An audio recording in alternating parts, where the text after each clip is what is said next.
Cruz sacra sit mihi lux, non daco sit mihi dux, vade retro Satana, nunque suade mihi vana, sunt mala quelibas, ipse venena bibas.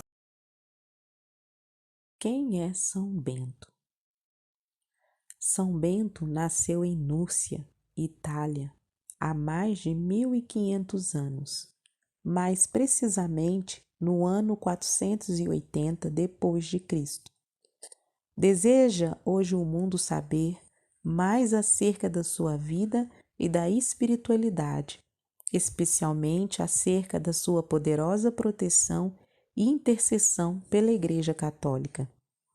As primeiras informações sobre São Bento nos são dadas pela liturgia, quando celebramos os seus louvores e os méritos da sua vida no dia 24 de março, dia em que nasceu para o céu, ou no dia em que a Igreja o escolheu para padroeiro da Europa, festa que se celebra no dia 11 de julho.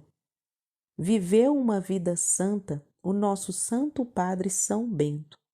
Bento, ou bendito de nome por graça de Deus, desde criança se mostrou ele maduro espiritualmente e nunca se deixou seduzir pelas atrações de vãs prazeres. Descendente de família nobre, foi mandado para Roma para se dedicar aos estudos normais do seu tempo.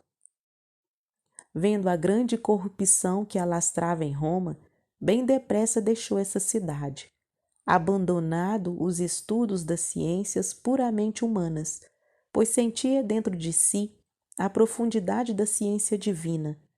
Consciente da sua liberdade de gozar dos bens materiais da vida, deixou o mundo que ele considerava vazio de valores para se entregar totalmente às belezas da liturgia que lhe enchiam a alma e o seduziam. Em sua obra Os Diálogos, o Papa São Gregório Magno diz-nos que São Bento fez o seu primeiro milagre ao sair de Roma com a sua criada. Uma peneira que lhe tinham emprestado e que ele tinha nas mãos caiu para o chão e desfez-se em 1000 pedaços. Recolheu-se Bento em oração profunda ao Senhor e de repente ficou a peneira inteira como antes. Surgiu então para Bento um grande perigo, os louvores humanos, mas Bento preferiu o sofrimento ao louvor dos homens e a fadiga às honras.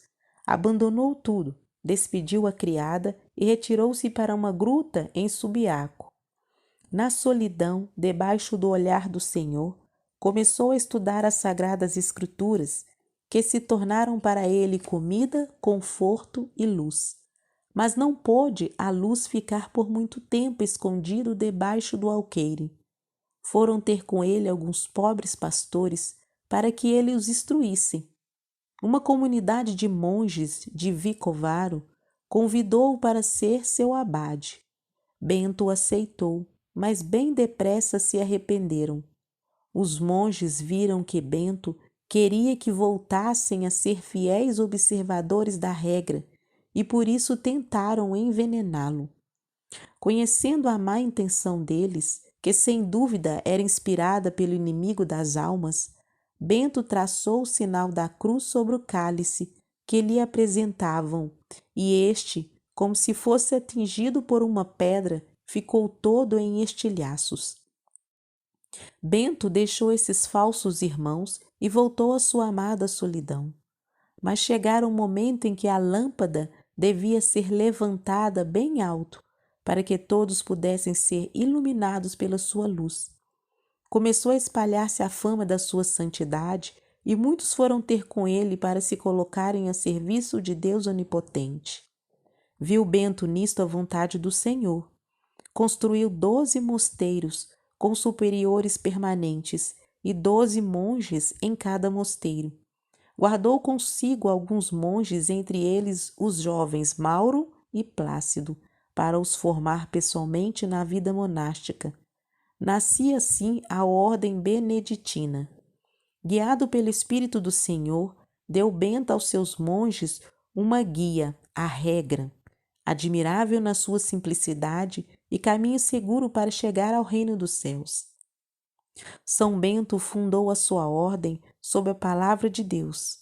A palavra quis que se vinculassem os seus filhos espirituais, como deve ser para todos os que querem seguir o caminho da santidade. A palavra aliou a oração contínua do coração, que é a união com Deus. Bento foi amigo de Deus e Deus nada negou ao seu fiel servo. Operou grandes milagres, ressuscitou mortos, venceu a soberba dos grandes. A sua vida foi uma revolução incessante de amor. Enquanto se desagregava o Império Romano, surgiu por meio desse grande santo uma era nova para a Europa, onde os seus filhos começaram a espalhar a alegre nova, superando imensas dificuldades por meio do testemunho da sua fé, levada até o limite máximo no martírio. Oração, luta sem trégua contra o inimigo das almas que não suportava ver tanta santidade. Já no início da sua vida de consagração a Deus, quando o jovem Bento ainda se encontrava na gruta de Subiaco, o inimigo infernal tentou por todos os meios desviá-lo do caminho que iniciara. Tentações horríveis, recordações de Roma.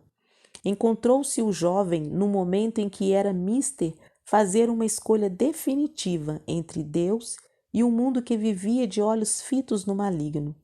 Venceu o Senhor por meio da força e da coragem do jovem Bento, que para arrancar do coração os abrolhos que nele lançava o inimigo, se atirou nu para uma moita de agudos espinhos, onde se virou e revirou várias vezes.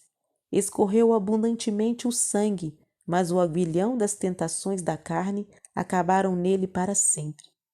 Levantou-se cheio de força contra o inimigo, que ainda lhe deu forte luta, mas sem obter resultado algum. Em vão gritava o tentador a Bento: Bento, não, maldito Bento, não. Ainda hoje o nosso santo é fortíssimo contra o demônio e muito lhe apraz ajudar os seus devotos a vencê-lo, pronunciando as suas próprias palavras que ele deixou à igreja. Para trás, Satanás. Nunca as tuas tentações eu beberei, bebe tu o teu próprio veneno. Seja a Santa Cruz a minha luz, nunca será o inimigo o meu guia. São Mauro, um dos primeiros filhos espirituais de São Bento, ao evangelizar a Gália, França, operou vários milagres usando a cruz de São Bento e livrou muitas almas da possessão sedutora do inimigo. Depois de muitas fadigas passadas por amor do Senhor, chegou a hora de São Bento se separar deste mundo. Era o dia de Quinta-feira Santa, do ano 547. Amparado pelos seus filhos no coro da igreja e depois de ter recebido a Santíssima Eucaristia, partiu Bento deste mundo e foi sentar-se à mesa do banquete da grande Quinta-feira Santa no reino dos céus. Foi esse o caminho trilhado pelo pai dos monges do Ocidente, o grande padroeiro da Europa. Foi essa vida que nos deixou como exemplo, um caminho que ainda hoje quer cruzar-se com a via de todos aqueles que nele confiaram para melhor chegarem à meta do céu.